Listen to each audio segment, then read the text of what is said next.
Yes friends, आज सुबह ही video बना देता हूँ क्योंकि घर में काम चल रहा है। कोई भाई बोल रहा था कि ये ट्रैक्टर की आवाज़ कहाँ से आ रही है।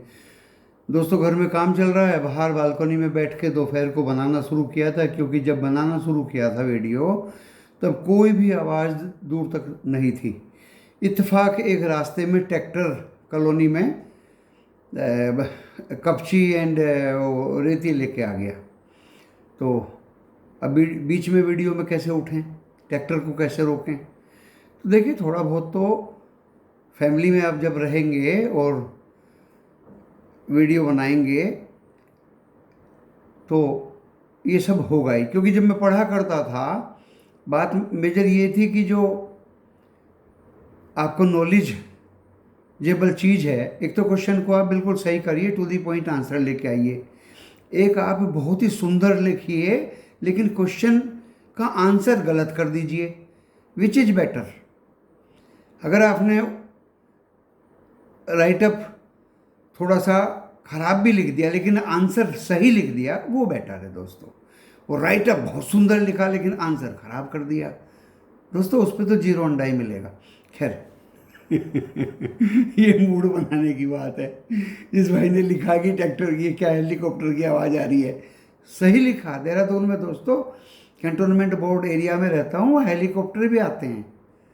तो लेकिन घर के अंदर ज़्यादा आवाज़ थी, इसलिए बाहर निकल के वीडियो बनाना शुरू किया था। और आइडिया जैसे ही आता ना, ऐसे ही वीडियो बनाया जाता है। तो दोस्तों, सुबह सुबह बहुत अच्छा आइडिया आया आज। इस वीडियो के जरिए मैं अपने आइडिया को आपके यहाँ तक पहुँचाने की कोशिश करता हूँ। सुबह उठा, बड़े अच्छी साउंड स्लीपिंगली, अभी 20 चक्कर कॉलोनी के अंदर ही काट के आ रहा हूँ। दोस्तों, देहरादून में डस्ट नहीं है। देहरादून और साबरमती में फ़र्क ये है, वहाँ थोड़ा धूल का अंपार है, मिट्टी है। यहाँ मिट्टी गमलों के लिए खरीदनी पड़ती है। देखिए कितना फ़र्क है। तो यहाँ धूल थोड़ी नहीं है। फिर बरसात, कल शाम को घूमने के लिए जैसे ही निकला, बहुत ही ज़बरदस्त आंधी तूफान आए। प्लेन में उस दौरान बारिश चल रही थी। मुझे लग रहा था यहाँ तो कड़ी धूप निकल रही है, तो यहाँ क्या होगा। तो दोस्तों, क्या होता है कि देखते ही देखते 10-15-20 मिनट में यहाँ आंधी तूफान के अंबार भी आ जाते हैं। खैर कोई बात नहीं, इस वीडियो को मैं एजुकेशनल पर्पज़ के लिए बना रहा हूँ सुबह सुबह। और जो भी भाई इसको देखेंगे वो अपने ज्ञानवर्धक रूप में इसको लेंगे। कल मैंने कुछ डीमेट, देखिए मुझे ज़्यादा इतना नहीं है कौन सा अच्छा डीमेट है कौन सा ख़राब है, ये तो आपको अपने थर्ड सेंस ही पता चल जाएगा। दोस्तों, अपना थोड़ा सा सेंस यूज करिए और अच्छे जगह पे डीमेट अकाउंट खुलवाइए जहां आपकी सिक्योरिटीज सेफ हों। बस मेरी यही दरख्वास्त है। क्योंकि दोस्तों देखिए, जब आदमी को एक दो झटका लग जाता है तो इस तरह के व्यूज़ तो आपको देगा ही, इस तरह की सलाह तो देगा ही। अदरवाइज मुझे तजुर्बे का फ़ायदा क्या, फिर इस जीवन का फ़ायदा क्या। दोस्तों, कार्वी कंसल्टेंसी बड़ी साउंड थी, बड़ी तूती बोलती थी कार्वी कंसल्टेंसी की। अब हमने भी डीमेट अकाउंट खुलवा दिया। पहले शेयर जब ट्रेड करता था तो उसमें आते थे, उनको बोलता था, तब वो मेरे IDBI कैपिटल में डालते थे। इत्तेफाक जब वो कंपनी घपले में पड़ी या बंद हुई तो मेरा उनके डीमेट अकाउंट में कोई शेयर नहीं था। तो दोस्तों, दूध का जला भी छाछ को फूंक फूंक के पीता है, ये कहावत है एक। तो इसलिए मैंने ये थोड़ा सा आइडिया आपके यहाँ तक पहुँचाया। भाई कोई देखो किसी डीमेट में फेथ रखता है, उसने उसकी हिमायत की, वो भी बिल्कुल ठीक है। मैंने अपने व्यूज आप तक पहुँचाए, मुझे तो पहुँचाने ही हैं। कल 2 वीडियो बनाए, आज मैं इस वीडियो के जरिए भी आपको ऐसे व्यूज पहुँचाऊँगा दोस्तों कि आप सुनते रह जाएंगे, सुनते रह जाएंगे। डिस्क्लेमर मैंने दे दिया, डिस्क्रिप्शन बॉक्स में लिखा है, आप उसको पढ़ सकते हैं। देखिए दोस्तों, बात कल सेकंड फेज ऑफ वीडियो की वहाँ अटक गई थी कि शेयर कब खरीदें। तो मैंने अपने दोस्त से एक दिन रात को सोते सोते आइडियाज़ शेयर किए। कान पे मैं ये कॉर्डलेस लगा लेता हूँ। मोबाइल दूर रखा रहता है तो 15-20 गज के दायरे में ये मेरा कोडलेस काम करता है क्या दोस्तों। ये भी मैं एक एक्सपीरियंस शेयर करता हूँ आपको। हर्षद मेहता जी की जय बोली, वो तो मैंने बता दिया था आपको। मेरे पास गाड़ी भी हो गई, सामान भी घर में हो गया और कार भी हो गई। इफ इन अदरवाइज साबरमती में मकान भी नहीं था। अपनी एक बहन थी, बहन, वहाँ लेडीज़ को भाभी नहीं बोलते, गुजरात में बहन बोलते हैं। तो एक बहन के घर में मुझे पनाह मिली, सब बच्चों को लेके मैं वहाँ रहा। सामान तो आसाम में ही बेच दिया था, वहाँ से तो बाई एयर ONGC के माध्यम से अहमदाबाद आ गए थे। बच्चों की किताबें थी, चूल्हा था और बर्तन थे, बस, और हमारे पास कुछ नहीं था दोस्तों। तो सबसे पहले नीचे सोया करते थे। सबसे पहले फ्रिज खरीदा, क्योंकि अहमदाबाद में गर्मी ज़्यादा थी, प्यास गले की बुझ जाए तो बहुत ज़रूरी था। बाकी बच्चों की किताबें और चूल्हा और बर्तन, ये चीज़ें नहीं बेची जाती समाज में। मैं आपको इसके माध्यम से सामाजिक ज्ञान भी दे रहा हूँ। उसके बाद दोस्तों धीरे धीरे एप्लीकेशन भरी, पैसा आता रहा। पहले तो मकान खरीदा। मकान के लिए भी पैसे नहीं थे, लेकिन एक ITC भद्राचलम बेचा हुआ था। भद्राचलम पेपर बनाने वाली कंपनी। तो मेरे सब ब्रोकर ने बोला कि आप क्यों खफा हैं थोड़े। मैंने खफा नहीं है, ऐसे ऐसे है। तुरंत उन्होंने एडवांस पैसा दे दिया, मैंने बुक कर दिया, और देखिए मकान धीरे धीरे भगवान की दुआ से खरीदा गया। और बिल्डर ने सबसे पहले एंट्रेंस मुझे सोसाइटी के अंदर दिया, तो मुझे बड़ा अच्छा लगा दोस्तों। खाली मकान में सामान भी होना चाहिए। उन दिनों वीडियोकॉन का सराउंड साउंड टीवी चला करता था। मैंने कहा ये भी ले लेते हैं थोड़ा सा न्यूज़ सुनने के लिए, और फर्नीचर एंड दूसरी चीज़ भी धीरे धीरे सने सने उस घर के अंदर आ गई। मकान हो गया, सामान हो गया। कोटक महिंद्रा बैंक बेच दिया तो न्यू मारुति टोमेटो कलर की रेड मारुति भी आ गई। कोई बात नहीं, ये तो कहानी कल बता दी थी। अब दोस्तों खास बात यह है कि शेयर कब खरीदे जाएं। वो तो 2007 तक का चैप्टर बंद हो गया दोस्तों। लेमन ब्रदर्स उड़ा। टाटा AIG में मेरा म्यूचुअल फंड्स में 3 लाख रुपया लगा हुआ था दोस्तों। ज़बरदस्त किस्त जाती थी उसकी, 3.5 लाख। तो मैंने किसी सज्जन ने वो डलवा दिया था। दिमाग हमने भी लगाया कि टाटा तो रहेगा ही, AIG अगर चला गया तो। AIG तो उड़ गया, गफलत में पैसा पड़ गया। म्यूचुअल फंड्स वालों ने हाथ उठा दिए। कुछ दिन बाद मैं एक ऑफिस में गया तो टाटा वालों ने कहा डोंट वरी, आपका पैसा आपको ज़रूर मिलेगा। दोस्तों वो पैसा मुझे 5 साल बाद मिल गया। खैर, तो उन दिनों जो मेरे पास पैसे थे मैंने शेयर्स खरीद लिए कि लेमन ब्रदर्स उड़ गया, मार्केट बहुत ज़बरदस्त गिर गया, मिट्टी स्टॉक्स हो गए, तो दोस्तों मैंने खरीद के डीमेट में रख लिए। गहरी बात है, इसको समझिए आप। जैसे ही वो शेयर्स बढ़ने शुरू हुए, मेरे दोस्तों ने कहा कि यार भूल हो गई, हमें भी लेने चाहिए थे। तुमने लिए क्या? हाँ भाई, मैंने तो लिए। जितने पैसे थे ट्रांसफ़र पे जो मुझे ग्रांट मिली थी, जो जमा जोखिम थी, उसका पैसा मैंने ले लिया। बाकी तो बच्चे अहमदाबाद में हैं, मैं यहाँ नोएडा में डेपुटेशन पर आया हूँ, मिनिस्ट्री ऑफ पेट्रोलियम में नौकरी करता हूँ। भाई टाइम मेरे पास इतना है नहीं कि मैं ट्रेड करूँ। दोस्तों वो 3 गुने 4 गुने हो गए। बात को समझिए।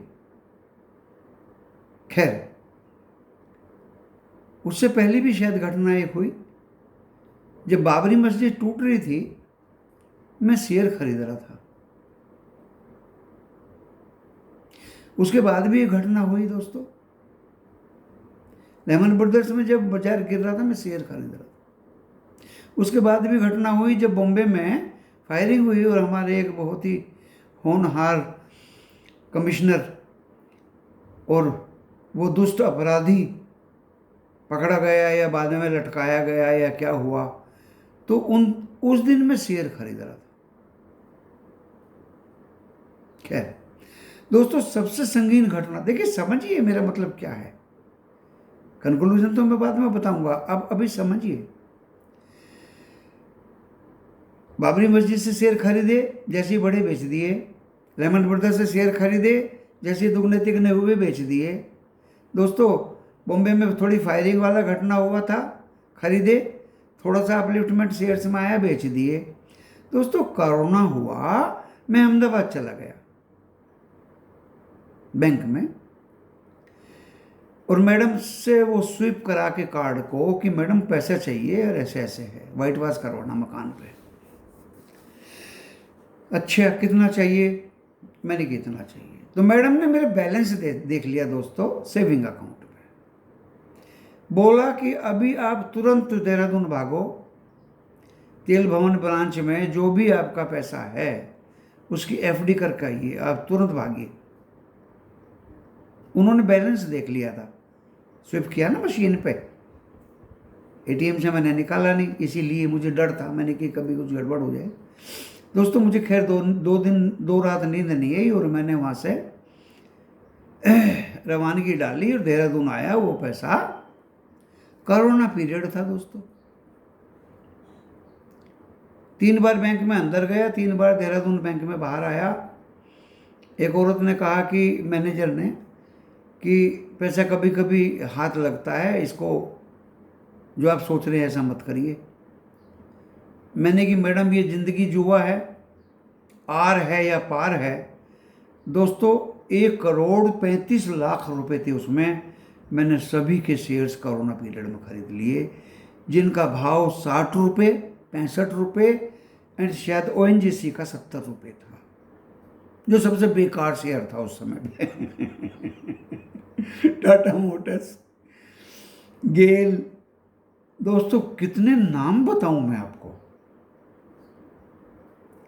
वो 4-4, 5-5 गुने आपके सम्मुख हो गए। और फिर एफडी की एफडी हो गई, डबल एफडी हो गई बल्कि, और स्टॉक के स्टॉक बढ़ गए। नंबर ऑफ स्टॉक की बात कर रहा हूं मैं। जो मेरे पास में 10-20 कंपनियां थी, वो 53 कंपनियां हो गई फिर। जो मेरे पास पुराने स्टॉक थे, एक एक चीज सुनिए, 140 के लिए वे जो गेल थे, मैंने बेचे नहीं वो 65 रुपए में।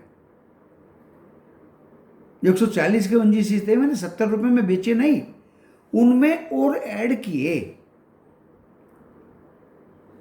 तो आप लोगों को ये समझाना कि जीरो कर दो डीमेट, ये गलत बात है। जो हैं उनको रखिए, अपनी संपन्नता के और कैपेसिटी के अनुसार जो ऐड कर सके गिरावट पे। जैसे लोग बोल रहे हैं 9,000 इंडेक्स आ जाएगा। एक सज्जन है, कोई सीए पढ़े हुए हैं, ये ज़्यादा पढ़े हुए ही तो गड़बड़ करते हैं। ये कोरोना के 8,411 को भी बोल रहे थे 6,000 तो आ ही जाएगा। दोस्तों, ये पढ़े लिखे ही ज़्यादा गड़बड़ करते हैं, जो कम पढ़े लिखे हैं वो ज़्यादा अच्छी बात करते हैं, मुझे ऐसा महसूस हुआ। तो दोस्तों, मैंने नंबर ऑफ स्टॉक्स बढ़ गए। एंड जब कोरोना के बाद में इसका रिवाइव हुआ, जब मुझे गेल अथॉरिटी ऑफ इंडिया लिमिटेड का पहला डिविडेंड आया दोस्तों, तो मेरा सीना गदगद हो गया। 34,500 रुपये का डिविडेंड, टैक्स दिया मैंने, 26 एएस में आ जाता है अगर आपको तगड़ा डिविडेंड मिलता है। इनकम टैक्स वाले छोड़ते नहीं हैं, क्योंकि कंपनी 10% काट दिया, वो आपको इनकम टैक्स स्टेटमेंट में दिखाएगी। आपको रेस्ट ऑफ द मनी पे आपके स्लैब के अनुसार में टैक्स देना पड़ेगा, देना भी चाहिए। एक एक पैसे पे मैंने टैक्स दिया दोस्तों। तो इससे कंक्लूजन ये निकला कि जब बुरी हालत हो देश में, स्टॉक्स को खरीदिए, और जब वाह वाह हो, सब लोग खरीद रहे हों, दिवाली मना रहे हों, तब आप बेचिए। शायद ये बात आपके दिमाग में आई होगी। खराब समय पे बेचिए मत, अच्छे समय पे बेचिए। खराब समय पे शांति रखिए, सब्र रखिए।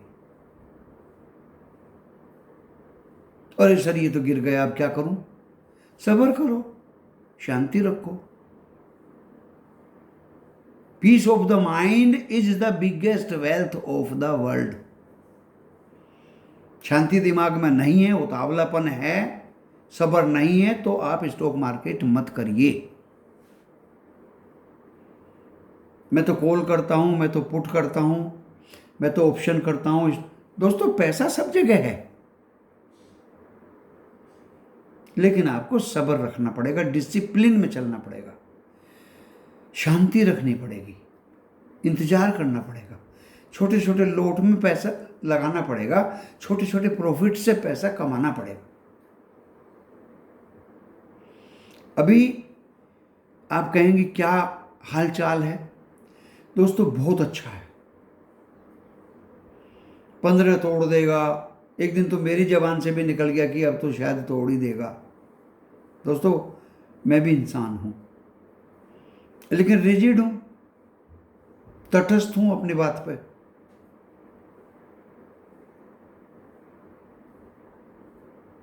आज बाजार आपको भागता नजर आएगा, कल से, सोमवार से। क्या मैं मेंबर्स को स्टॉक्स नहीं दूंगा? बिल्कुल दूंगा। जब मैं आप लोगों को दे देता हूं, मैं जब टेलीग्राम पे दे देता हूं, तो व्हाट्सएप के अपने मेंबर्स को स्टॉक नहीं दूंगा? ऐसे ऐसे स्टॉक्स दूंगा दोस्तों। इंट्राडे भी करिए और खुल के खेलिए, आपको 100% फायदा होना ही होना है, क्योंकि मैं मेहनत करता हूं।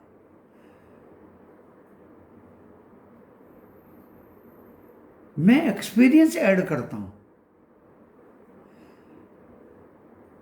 शेयर आपको 2 दिन 1 दिन रखना भी पड़ेगा तो देके ही जाएगा, बम्पर प्रॉफिट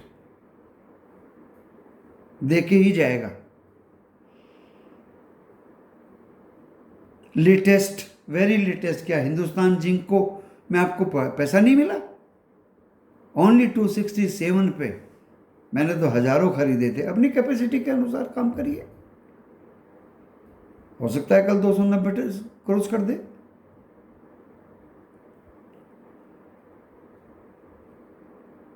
क्या इससे पहले जो मैंने शेयर्स बताए उनमें पैसा नहीं मिला? हर एक स्टॉक में मिला। टीटीएमएल में फंस गए साहब, कल निकल जाना भाई, कल निकल जाना। और कल अगर आपने होल्ड करके रख लिया तो परसों और ज्यादा में निकल जाना भाई। परसों भी अगर होल्ड करके रख लिया, उसके अगले दिन अपर सर्किट में निकल जाना भाई, जयकॉर्प में भी और टीटीएमएल में भी। और क्या बच्चे की जान लोगे? दोस्तों आने वाले इस हफ्ते में मैं तो स्टॉक्स दूंगा ही मेंबर्स को अपने, डेफिनेटली दूंगा। बाजार खुलने से पहले भी दूंगा, बाजार खुलने के बाद भी उनकी मूवमेंट देख के दूंगा, तसल्ली से दूंगा, सोच के दूंगा। एडमिन हूं, चारों ग्रुप को बंद कर देता हूं, अपने डायरेक्शंस दूंगा। मेंबर्स आराम से पढ़िए और तुरंत उस शेयर में हाथ डालिए।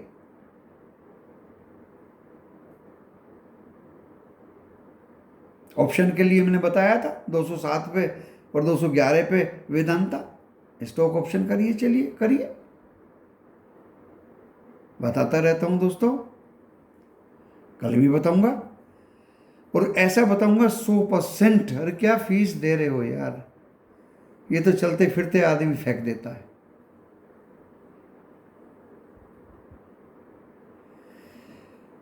ना के बराबर फीस है मेरी, 100% प्रॉफिट। एक ही ट्रेड में फीस से डबल ट्रिपल पैसा निकल आएगा।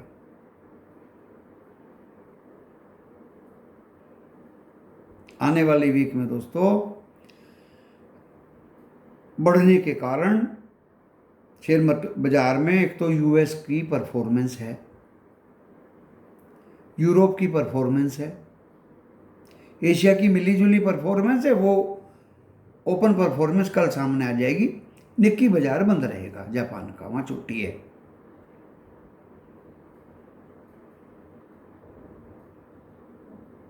पहला कारण।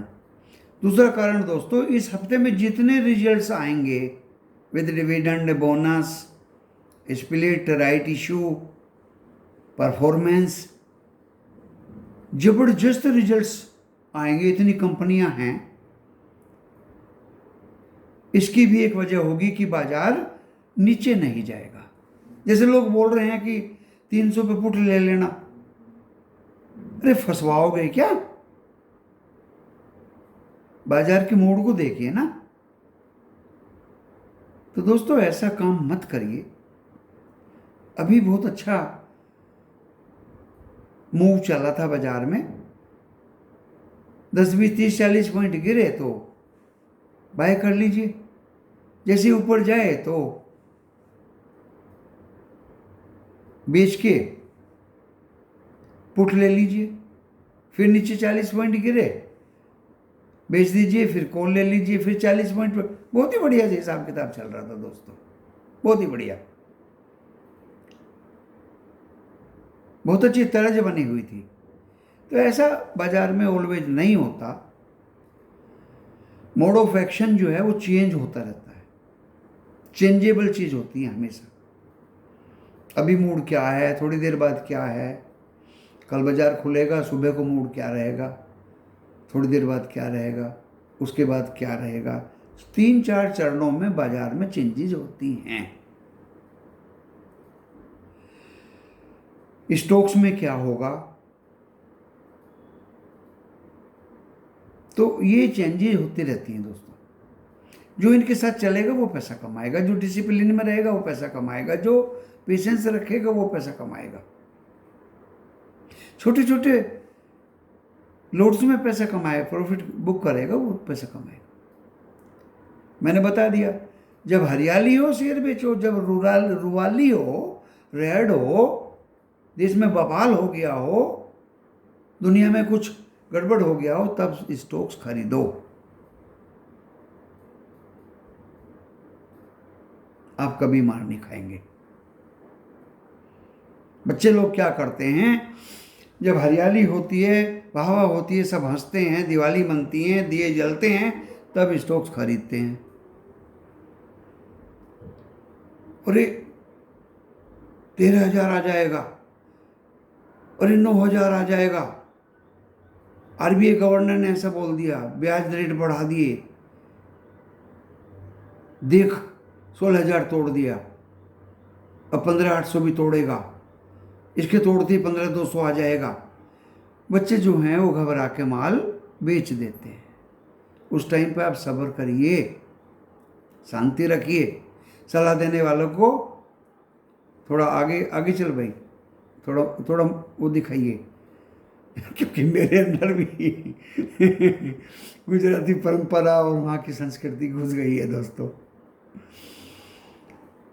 तो मैं बिल्कुल बहुत अच्छी वहाँ की परंपरा को मानता हूँ। अभी तो देहरादून में हूँ, गर्मी से थोड़ा बचा हुआ हूँ। हॉस्पिटल है हमारा ओएनजीसी वालों का पीछे, थोड़ी बहुत कुछ मदद वहाँ से मिल जाती है। वैसे तो सब जगह है देहरादून में, वहाँ भी अपोलो है साबरमती में। तो दोस्तों किसी के कहने से डीपी खाली मत करिए, बेचिए मत। हरियाली हो, ज़्यादा हरियाली हो, दिवाली मन रही हो, प्रॉफिट हो रहा हो, तुरंत बेची मारो and you collect your profit in your account. और अगर रेड हो, खतरा हो, मुसीबत हो, तो नीचे में बाय करिए। अब ये कहना कि सर नीचे की बॉटम नहीं मिलती, अरे क्यों नहीं मिलती? हमने वेदांता नीचे की बॉटम पे बाय किया भाई, क्यों नहीं मिलती? बहुत स्टॉक्स हैं ऐसे जो नीचे की बॉटम पे पकड़े हमने। हाँ, मैक्सिमम बेचने का टॉप नहीं मिलता दोस्तों। डाल दिया जैसे हमने कोई स्टॉक, अब हम हिंदुस्तान जिंक कल 294 में डाल देते हैं बेचने के लिए। दोस्तों अगर बिक गया तो परसों 300 क्रॉस कर जाएगा।